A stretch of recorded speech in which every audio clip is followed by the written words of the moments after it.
Chers amis, bonjour. Je suis tellement contente de vous rejoindre en cette première semaine de l'année 2021. Évidemment, je vous souhaite une bonne année, une très bonne année marquée par la présence du Seigneur. Ce dont on est sûr, c'est que notre Seigneur sera avec nous chaque jour de cette année.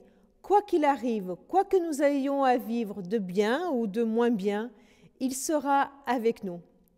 Alors cette semaine, je vous propose de prendre des versets qui vont nous encourager à devenir les adorateurs de l'Éternel 7 jours sur 7.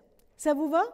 Voilà, quelques versets tout au long de la semaine qui vont alimenter notre adoration, qui vont nous montrer ce que j'apprends sur Dieu, pourquoi je vais adorer l'Éternel, quand, comment.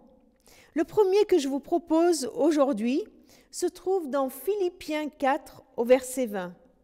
Un très court verset qui nous dit « À Dieu notre Père soit la gloire pour toujours. Amen ». Et un autre qui fait écho à ce verset, dans Apocalypse 4, le verset 8, nous dit « Il parle des êtres vivants qui sont autour de l'agneau. Ils ne cessent pas de chanter jour et nuit. Saint, Saint, Saint est le Seigneur Dieu Tout-Puissant, qui était, qui est et qui vient. » Voilà deux versets qui nous décrivent notre projet de vie, ce pourquoi nous existons, ce pourquoi cette nouvelle année s'ouvre devant nous. Nous sommes invités à vivre un culte, à devenir adorateurs. Qu'est-ce que ça veut dire ? Rendre gloire à Dieu. Voilà, on le voit régulièrement dans ces versets. Qu'est-ce que ça veut dire rendre gloire à Dieu ? Ça veut dire lui donner, lui rendre, lui donner tout le mérite qui lui est dû. Oser lui donner tout le mérite qui lui est dû sans rien garder pour soi ou sans rien négliger. On a du travail, hein ? On a du travail à faire. Jamais on pourra lui rendre tout le mérite qui lui est dû. Mais commençons à le faire. Et ce texte nous montre des raisons pour le faire. Premièrement, il est dit « À Dieu, notre Père ».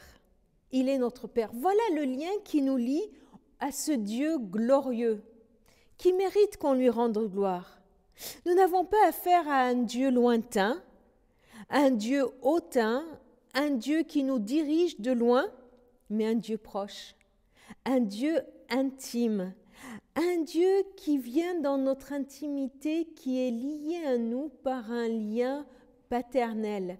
Il fait de nous ses enfants. Il est notre papa.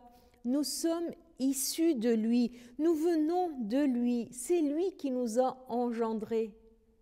Quel lien extraordinaire qui nous lie à Dieu. Des raisons pour lui rendre gloire. Quand lui rendre gloire ? Ce texte dit dans Philippiens « pour toujours ». Pour toujours. Dans Apocalypse, les êtres vivants ne cessaient de chanter jour et nuit. Alors, je ne sais pas si vous regardez cette vidéo le matin en prenant votre café, je sais que certains le font, ou si vous le faites le soir avant de vous coucher. Jour et nuit, 24 heures sur 24, les êtres vivants, ils rendent des gloires à Dieu.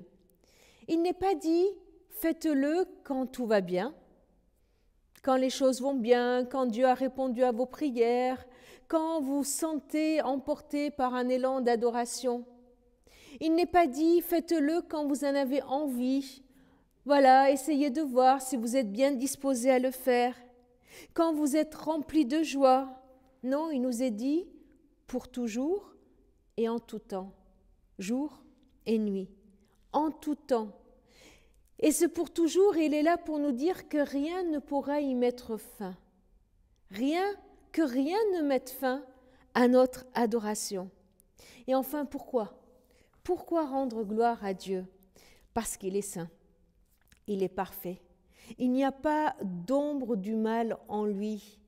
Il est parfait, il est saint. Il n'est pas divisé, il est intègre. Il n'est pas un peu comme ci, un peu comme ça. Il n'est pas très bon et un peu moins bon. Non, il est saint. Il est saint, il est intègre, il est parfait. Rendons-lui gloire parce qu'il est Seigneur. Il a toute autorité, il domine toutes choses, il a le pouvoir sur tout ce que tu vas vivre cette journée. Tu ne sais pas encore ce que tu vas y vivre. Tu ne sais pas comment vont être tes collègues de travail, comment vont être les membres de ta famille ou ton voisinage. Mais Dieu le sait et il a le pouvoir sur ce que tu vas vivre, sur les événements de ta vie, sur la pluie, le beau temps. Il a tout pouvoir, alors ne t'inquiète pas. Juste rends-lui gloire, glorifie-le parce qu'il est tout-puissant. Il a tout pouvoir sur tout ce qui va t'arriver aujourd'hui et demain. Rendons-lui gloire parce qu'il est tout-puissant. Il a tout pouvoir, il a autorité, il est Seigneur et il est tout-puissant. Il n'est pas dépourvu de solution. Dans tout ce que tu vis en ce moment, de bien ou de mauvais, déclare que Dieu est tout-puissant. Il a une puissance extraordinaire. Il n'est pas dans nos possibles à nous. Ses possibles sont illimités. Alors rends-lui gloire parce qu'il est tout-puissant. Il était, il est et il vient. Il ne change pas. Il connaît le passé, il est là dans le présent et l'avenir est entre ses mains. Ces 3 temps sont entre ses mains. Le passé ne pourra pas venir me perturber ici et maintenant. Il ne pourra pas venir me pourrir ma vie. Et si je traîne des culpabilités, il est là pour me pardonner. Si je traîne des conséquences, des choses du passé, il est là pour me restaurer, pour rétablir toutes choses. Le passé me vient aussi en témoignage de son action, de ce qu'il a fait pour moi. Dans le présent, il est là et il m'invite ici maintenant à être en communion avec lui. Il m'invite là, à l'heure que je vous parle, à la minute que vous écoutez ces paroles, il est là pour nous inviter à être en communion avec lui. Il est. Et il sera dans l'avenir, c'est l'assurance de sa présence, l'assurance qu'il ne changera pas. Alors voilà cette prière continue qui monte vers le Seigneur Dieu, cette prière qui proclame sa sainteté, sa toute-puissance, sa seigneurie, son éternité. Venez, joignons nos voix à cette multitude de personnes qui glorifient le Seigneur et proclamons sa puissance sur nos vies. Seigneur, je veux me joindre à la voix de tous les anges pour te glorifier, pour te dire « Saint, Saint, tu es toi, mon Seigneur ». Merci parce que tu étais, tu es, tu viens. Et je veux proclamer sur tout ce que je vais vivre pendant cette journée, sur tout ce que mes amis vont vivre dans cette journée, que tu es le Seigneur, tu as tout entre tes mains et que tu es le Tout-Puissant, rien ne t'échappe. Merci Seigneur de nous donner l'autorisation, la possibilité de t'appeler Papa. Merci parce que tu es notre Père. À toi Seigneur soit toute la gloire. Amen. À très bientôt, à demain.